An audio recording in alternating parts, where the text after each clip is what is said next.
is the beast from Hollywood East, Michael the Hammer Mulligan.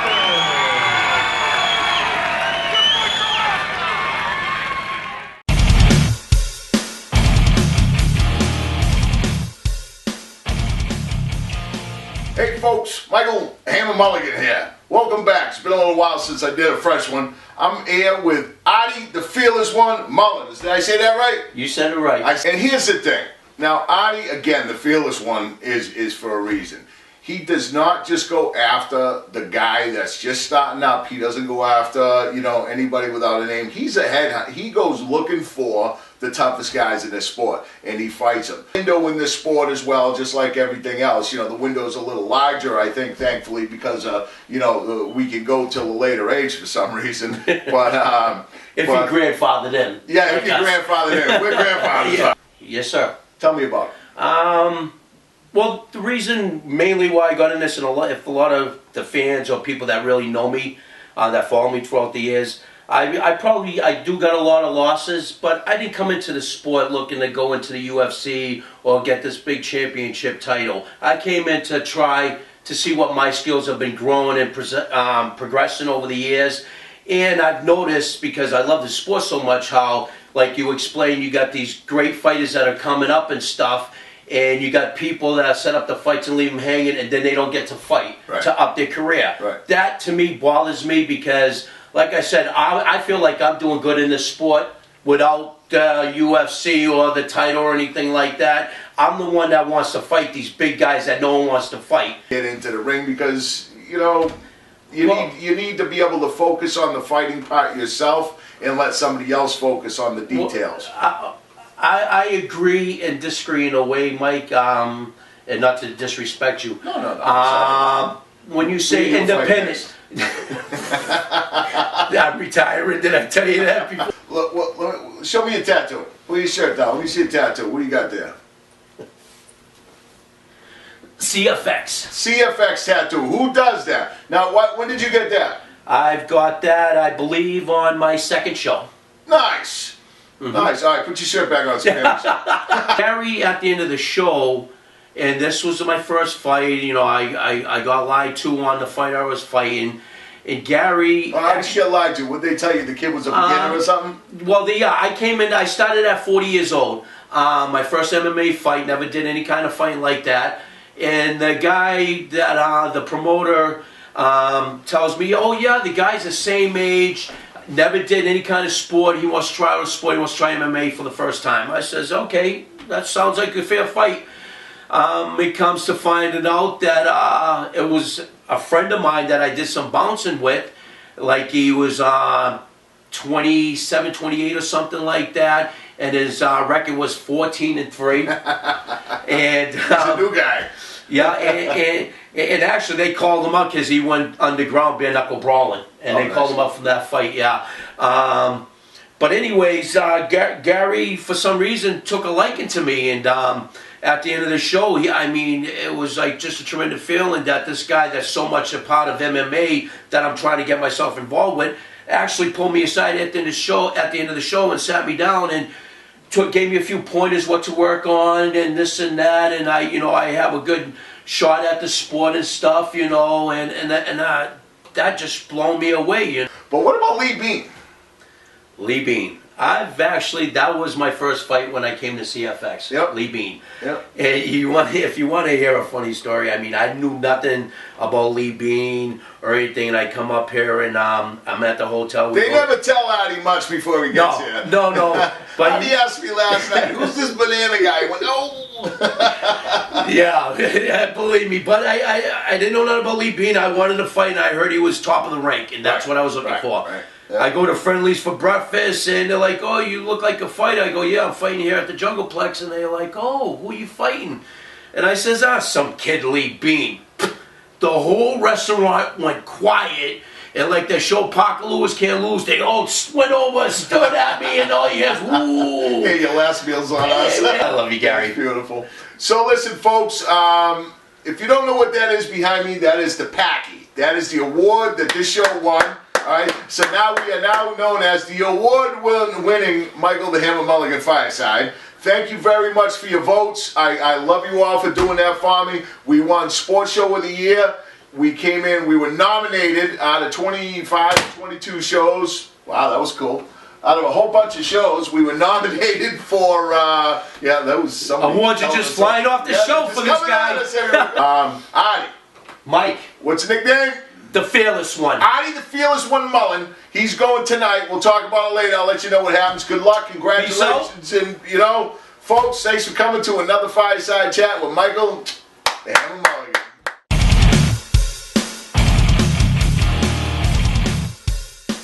Hey, folks. Michael the Hammer Mulligan here with Joe Cronin. What's up, Joe? How you doing, brother? It's good to be here. Awesome. What's your locals? Do you have any local roots around here or something? I see it. I grew up in Braintree. Okay, all right. I see shirts at the mall and everything, so you know, I did nice shirts. Yeah, Tom from Sucker Punch. He's been taking care of me since probably the second fight. Gary and Linda, who have been pretty much fantastic with me. Yeah, they're great people. For the most part. Yeah. They hooked me up with him at a complete sweatbox fight in Dorchester. It was a good fight. I was there. I was there. Sweat my ass off. I'm sweating now. It's hot there. But that was cool. So, what? Now, were you a wrestler in high school or anything? I did nothing in high school. I was a baseball player. I played football. Well, you didn't do nothing. You're an athlete. Oh, yeah, Right. I was an athlete my whole entire life. Actually, it's like that's the one big regret I never had. When I went to school, wrestling wasn't big. Martial arts wasn't big. It wasn't until I was in the Marines for 4 years, right after high school, and I became an instructor, a martial arts instructor, a weapons instructor. Oh, in the Marines. And when I was in the service. Oh, nice, I was nice. Second, I was infantry. Martial arts instructor. Oh, good. See, that's what I was looking for, the background. Yeah, oh, nice. Yeah. And when I got out, I was looking for something to do other than work. I started doing. My dad actually got me involved in like legit martial arts. He was doing Krav Maga. He's a second-degree black belt. He said, "Hey, why don't you try this out?" So I get into that. And it's good bonding too for you Yeah, guys, no, it's right? great. I'll tell you. Your father's a great guy. Actually, we do on Thursdays. Him and I train together with John Johnson. Good. Yeah, Tom. Good. You know, that's our little bonding session there. It's a little bonding beat down. It's a bonding session. beat down. Yeah, exactly. John's no joke. No. Those leg kicks are phenomenal. Yeah. Yeah. You gonna have kids and stuff? Oh, I got 3 pit bulls and a. Take your time. You know what I I mean? saw the cat. What the hell's up with that cat? What do you call that That's thing? a sphinx. A sphinx? Is that what that is? Yeah, Sphinx. I'm not a Sphinx, cat guy. I just always thought it was kind of a cool animal. I'm like a really eccentric person. My alligator just died. I had piranhas before that. Oh boy. I wanted the bald cat. It's just something to keep me occupied. So she found Different. it. I'm 5'9", so I'm used to being just a big. Right, strong. Guido. Yeah, exactly. South Shore Joe Cronin. You know, I think it's Joe So Crazy Cronin. That's the way I'm gonna call it. Joe So Crazy Cronin. Hey, if anybody out there's got any good, good fight nicknames for me, I've been going back and forth trying to choose them, and So Yeah. Joe Cronin, thank you very much for showing up, brother. Michael the Hammer Mulligan, Fireside.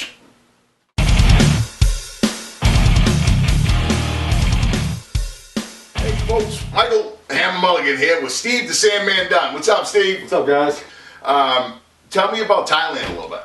Thailand is wild. I've been there twice. The first time I was there for 3 weeks. I went back 3 weeks later for 4 weeks. Yep. I trained at Fairtex in Pattaya City, Thailand. I'd advise anybody who's interested in Muay Thai, go to Thailand. Sure. Yep. Yeah, and that's the plan. That's nice. So you went back. You were so impressed. You went again. Is that I the? was so impressed. I went back by myself. Trained for a month before my last fight, which was a while ago. But I learned a lot, and it's good. It's you become a world traveler. You learn things. Yeah.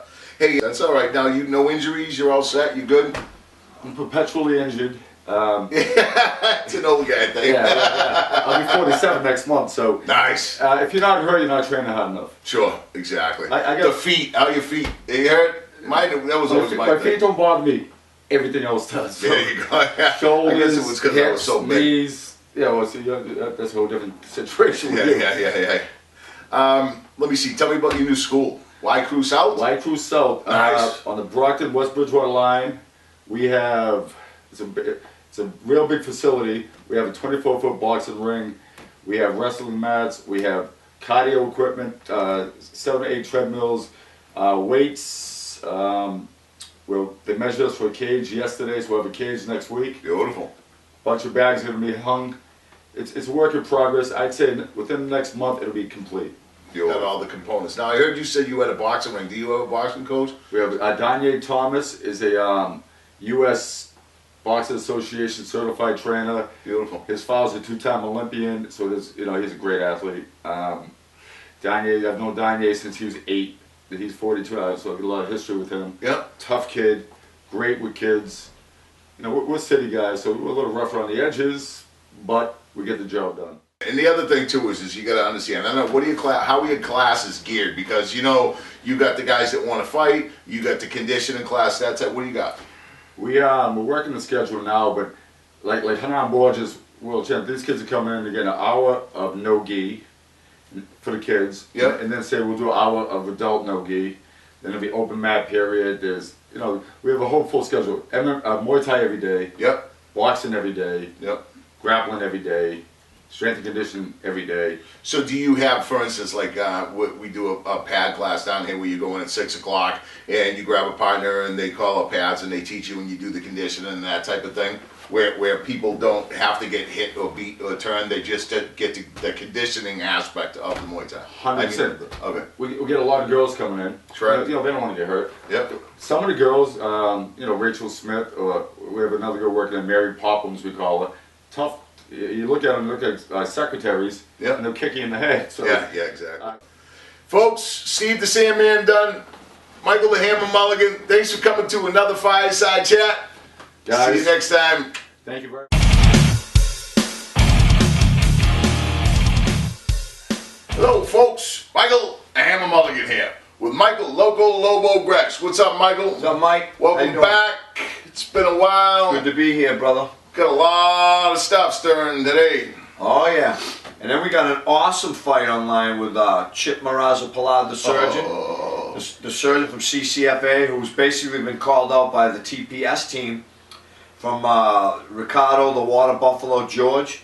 Is that as really as That's his nickname, the Water Buffalo. I don't know why they call him the Water Buffalo. I guess I know he's a really good kid, Ricardo. Yeah. But this guy, and I know the coach is a real good guy, but the guy that the mouth of the team is Mike Strazier, and he's just a mouth. And it's all in fun. Was he the it's all in instigator? fun. Oh yeah, he's like me. So we're both instigators. So You ain't that much whatever. of an instigator. I'm the instigator. Yeah, but the difference between me and Mike Strazier is that I actually get in the cage and fight. Oh, so you actually do some. Yeah, and Mike talks Right, a lot of right. lot of BS and doesn't. Bill Mahoney's fighting that night. Oh man, Bill the Madman. He's a technician. Yep. He's on the ground. He's just amazing. I love that guy. Now that's a super fight or is that a fight? No, that's an MMA fight. Oh, He's it is fighting an MMA. John Downey. I don't know what John's gonna do with Bill, but hey, I'm just I just calls him as I see him. Bill, him as I see him. yeah, Bill's a veteran, a wily veteran. He's the him and Scott Lockhart are the brains behind South Shore Sport Fighting. Yep. And Bill's a great trainer, and he's I tell you, man, no gi guy. He's one of the top guys. He's amazing. And he's funny too because he walks into the cage and he doesn't look like he's gonna burn the house down when he walks into the cage. He's got a pair of shorts with a smiley face on. Yeah. He's got his brother's socks on. You know what I mean? He just really doesn't look like he's gonna dangerous, take though, an baby. old ripped up T-shirt. No super shirts, nothing. He's just And there's a little story behind this fight with John Downey and Bill Mahoney is that they've been going back and forth on Facebook. These guys write books on Facebook. Yeah, You they've should been see it. badgering each other, and I think Bill's telling everybody he's gonna probably cripple him, and I think John he said he was says, going to break his arm and knock him out. I think that- and John Downey says he's gonna knock him out. I gotta be honest with you. I mean, I don't know John well. I know Bill. I've trained with Bill, and I got a history with Bill from I've trained with him many times. John Downey's got his work cut out from him, and I'm missing a few guys. Well, there's this kid that's fighting in a pancration match there. Shane Mulligan. Future Mulligan. Shane's going to be in the cage. He's gonna fight Cameron Ellis Stadium. Yeah, now who's he fighting? The kid He's got from that kid, a kid Triumph from BJJ? Triumph BJJ. He fought the kid once. It was a super fight. It was like there was a big super fight at the end of the pancration games. Right. Shaney won the youth pancrations. He came up through, and then he fought this guy. Usually they're one-round adults. fights. Right, and this is an adult, and he ended up fighting. We beat him the first round, and then the kid took him down the second 2 rounds, and kind of late on, whatever. So anyway, Shaney's really looking forward to getting into the cage and taking this guy out. They're going to go 1 5-minute round, and it's the first time that everybody's going to get to see pancration, you know, in a cage. It's awesome, man. Oh, it's a beautiful sport. It's basically MMA, no strikes to the head. Yeah, it's going to be really good for the young kids in the schools around this region. Right. Yeah, Gary and Linda, like I said, there wasn't many people that got involved in the last show because I think it was in Smithfield on Father's Day, but the show before that in Plymouth, we had a great turnout down there. I had a great time. It was awesome. CCFA won high honors for that. Let me grab this little thing up here. Oh, plop. Oh, sorry. Is that the Oscar? That's the Packy. This is the Packy. Mikey, thank you for helping me to win this, because Mike's been coming on the show since we started. He come on once a month, gives us these updates on the shows and what's going on out there in the sport of MMA. We won this Packy for the best sports show on Pack TV. Nice. And my mother, she was the one who does all the editing, puts everything together, so props to her first. My girl Viv? Mom, Viv. Mikey helps a lot, thanks to everybody. And you want to hold my Packy? Absolutely. Oh, he's touching. Oh. All right, folks, thanks for coming to another Fireside Chat with Michael, the Hammer Mulligan, and Michael Loco Lobo Gresh. Thanks, Mike. Thank you.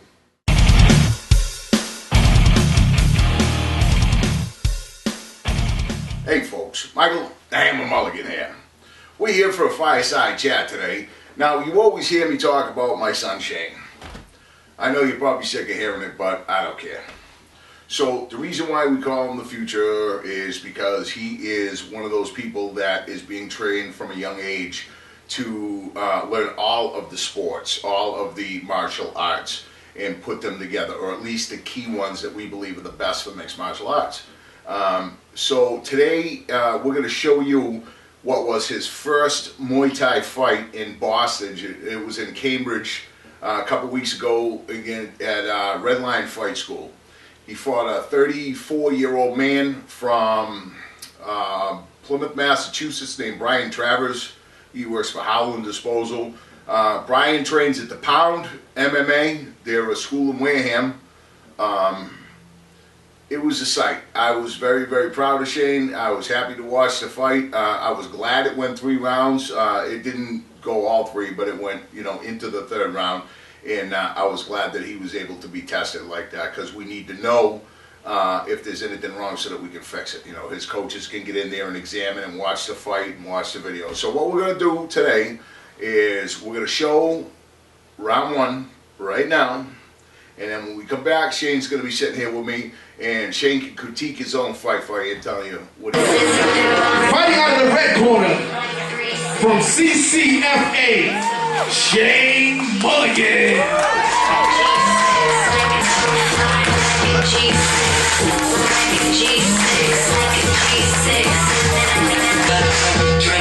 And from the Pound BTT in Wareham, fighting out of the blue corner, Brian.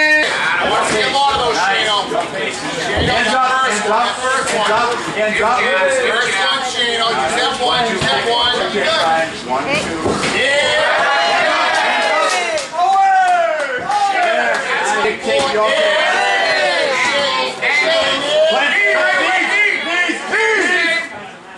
Angle. Same thing. 1 go. Go. Finish it. Knees.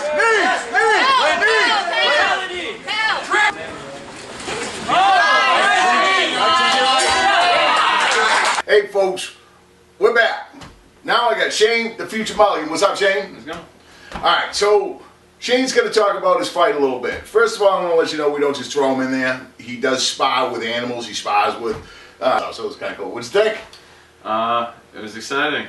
For my first fight, I wasn't really expecting to be the last fight of the night, which was, I guess you could say, because it was a young 17-year-old against a 34-year-old. But yeah, it was awesome. So let me ask this: you looked a little. All right, tell me about the prayer at first. What was that all about? The walk around the ring.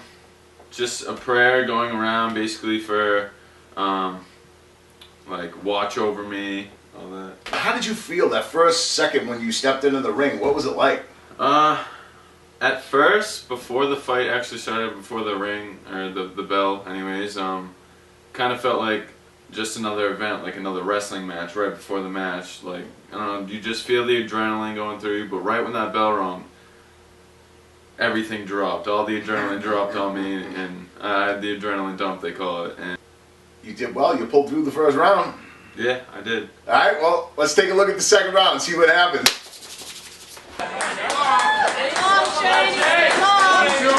1, 2. Pop it, Shane. Don't wait, Brian. Don't wait. Angle, angle. There it is. That's it. Leg kick.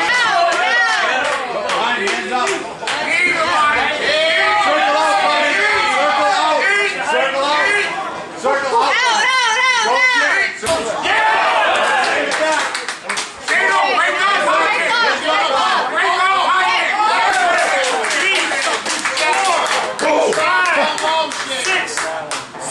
Shane, finish it, man.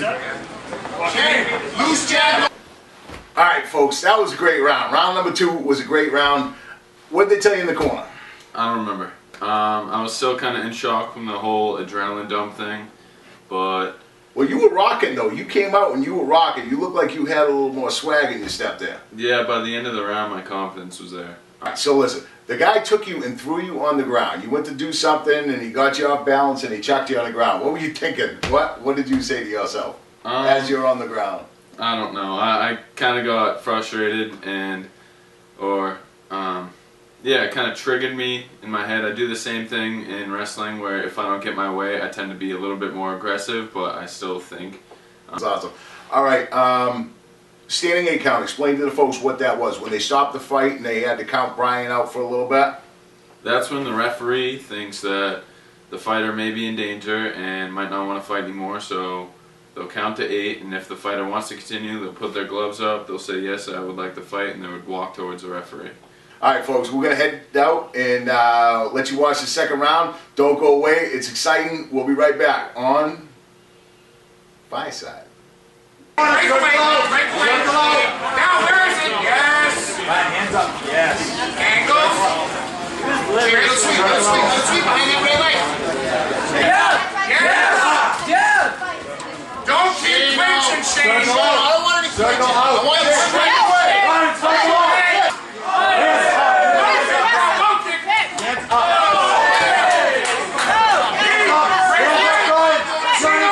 Don't turn the gun. This fight. Hey, whoa.